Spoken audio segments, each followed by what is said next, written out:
Shalom. Volvemos a la aliyá número 2, Parashat Emor, capítulo 21, versículo 16. Vamos a terminarlo y después empezamos el capítulo 22 y llegaremos al versículo 16. Leemos en la Torah.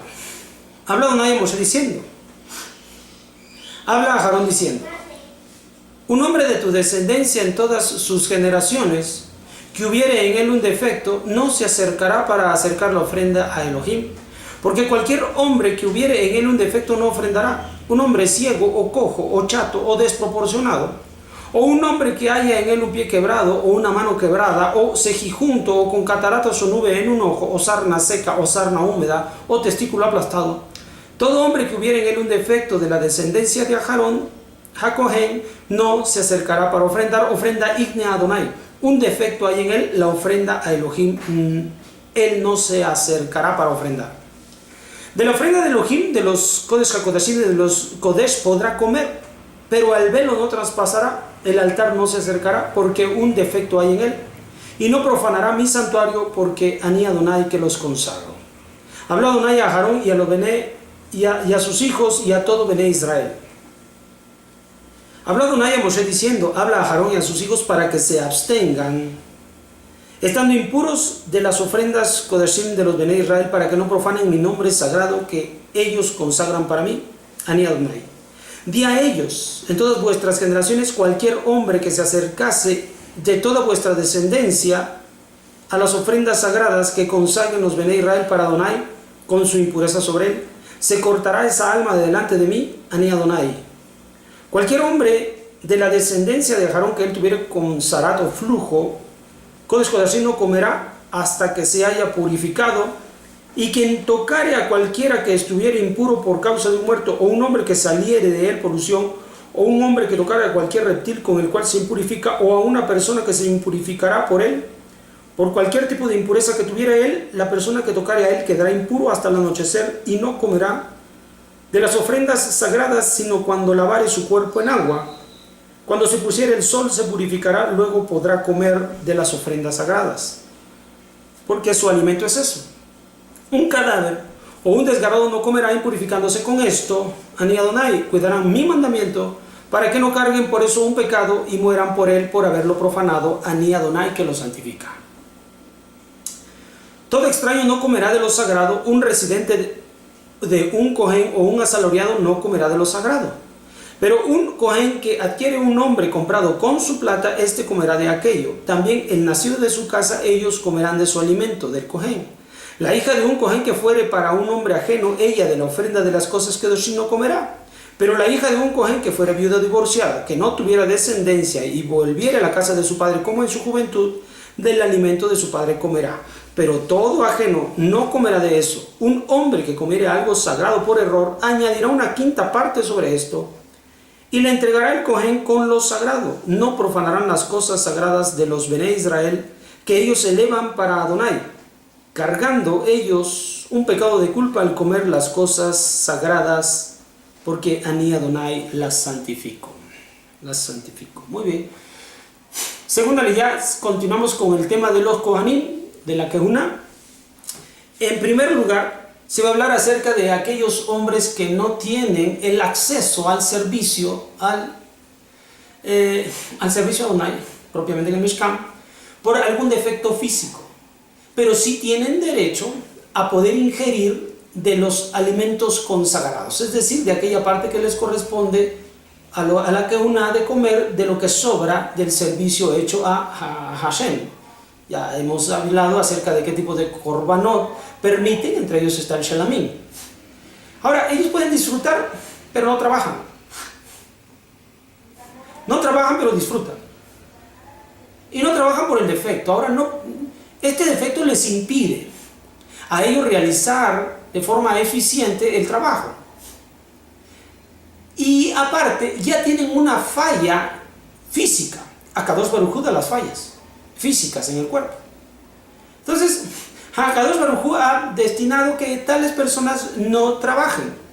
Sin embargo, sí coman, disfruten de la vida sin trabajar, porque ya Akadosh Baruj Hu los hizo venir a este mundo con una desventaja. No es correcto entregarles otra desventaja que es el trabajo.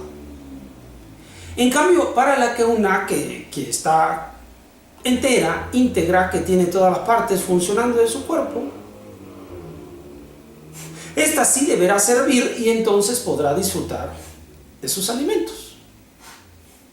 Con esto nosotros aprendemos algo también semejante al tema anterior en la línea número 1, con cómo lo ve la sociedad. O sea, la sociedad hoy en día, de acuerdo a sus intereses, los cuales me parece que son bastante egoístas, no de acuerdo a la Torah, por lo menos, ellos hacen trabajar a toda persona, aun cuando ya tengan una falta en su organismo. La hacen trabajar y cuando la hacen trabajar, la hacen generar impuestos que deben ser entregados al gobierno. O sea, en lugar de poner a trabajar a los que están en desventaja, todavía de que los ponen a trabajar a los que están en desventaja, les retiran impuestos. Porque así de esta forma hay más agremiados para la entrada de impuestos en el país. Cuando la Torah menciona que nosotros a ellos los apartamos del servicio, pues ya están en desventaja. Y nosotros podemos realizar la labor, pues estamos completos y Akadosh Baruj Hu nos hizo completos a nosotros para darles a ellos los alimentos. Por eso la Torah nos dice que sí debemos compartir los alimentos con ellos. O sea, que todas las personas que están en desventaja en esta sociedad no deben trabajar. Y esta es la obligación de nosotros, los que estamos completos, porque Hashem así lo ha querido, de que nosotros les demos a ellos, porque ya están en una desventaja. No están en igualdad de condiciones que las mías, hablando físicamente. También más adelante vamos a hablar acerca de la cordura y estas cosas, pero es el mismo tenor. Ahora, la sociedad, por esta cuestión de explotar y sobreexplotar a los todavía en desventaja, es que lo está haciendo. No es una igualdad, es sentido común. Esta persona está en desventaja con respecto de mí. ¿Cómo competir conmigo? ¿Cómo él podría salir adelante si nosotros que estamos enteros, íntegros? La competencia se pone difícil.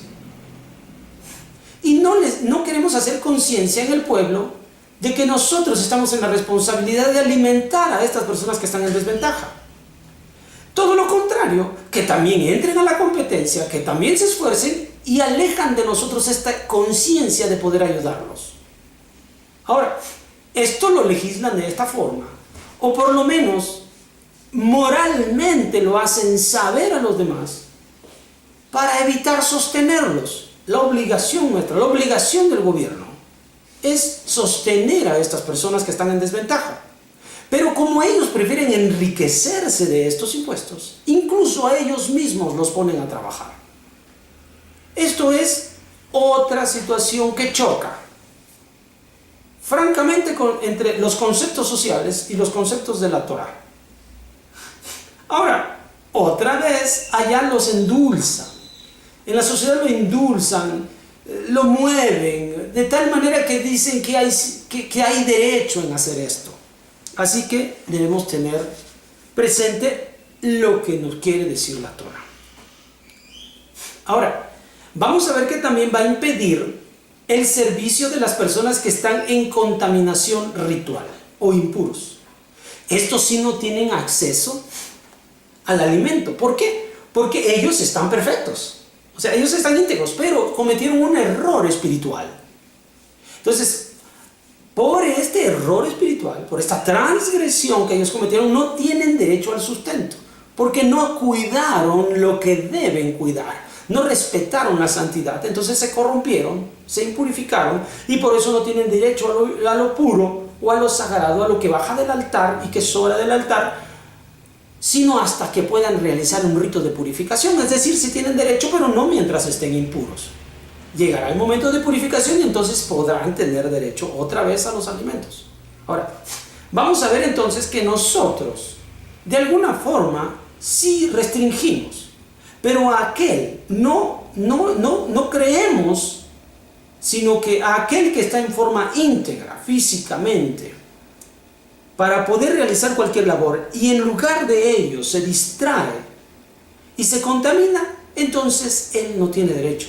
porque él debiera estar para ayudar a los que están en desventaja. Pero caso contrario no capta, entonces llega un tiempo de impurificación, perdón. Entonces no tiene derecho a lo consagrado, porque no está siendo responsable con la labor a la cual lo introdujeron. Y Kadosh Baruj Hu lo hizo completo para eso. Ahora, también vamos a ver en esta segunda ley de los casos en los cuales pueden comer otros de las cosas consagradas. De aquellas personas que se casaron con uno que es Leví, uno que es Cohen, no podrá hacerlo. Solo podrá hacerlo si es de la propia Keuná. Entonces, esto es para poder conservar el concepto aquel de la fidelidad del que estamos hablando. Va a ser entonces difícil que una mujer de origen, de descendencia, no de la Keuná, sino de Israel, del resto del pueblo, pueda matrimoniarse, casarse con un Cohen, porque la forma de sustentarse se complica. Lo mismo va a ocurrir al revés, cuando la mujer, la hija de un Cohen, se case con uno que no es de la Keuná, entonces ya no podrá disfrutar de esos alimentos. Lo mismo va a pasar con aquellos que son esclavos del Cohen, porque fueron adquiridos con su dinero, entonces sí podrán, porque son su propiedad, son el mismo, una extensión del mismo, adquirido por el medio económico. En cambio, la parte que no es esclavitud, sino servidumbre, no podrá hacerlo. Entonces, aquí estamos hablando de guardar lo sagrado para los consagrados. No tiene que ver con una situación física, sino con una cuestión interior. Cuando falla lo interior, ya no tienes acceso a lo consagrado. Pero si la falla es una cuestión física, tienes derecho a lo consagrado. O sea, estuvo por fuera de tu voluntad, pero cuando hubo la voluntad de transgredir, en ese momento te alejas de lo consagrado. Esto es la enseñanza que nos deja la aliyá número 2, y con esto terminamos y nos vemos para la próxima aliyá. Shalom.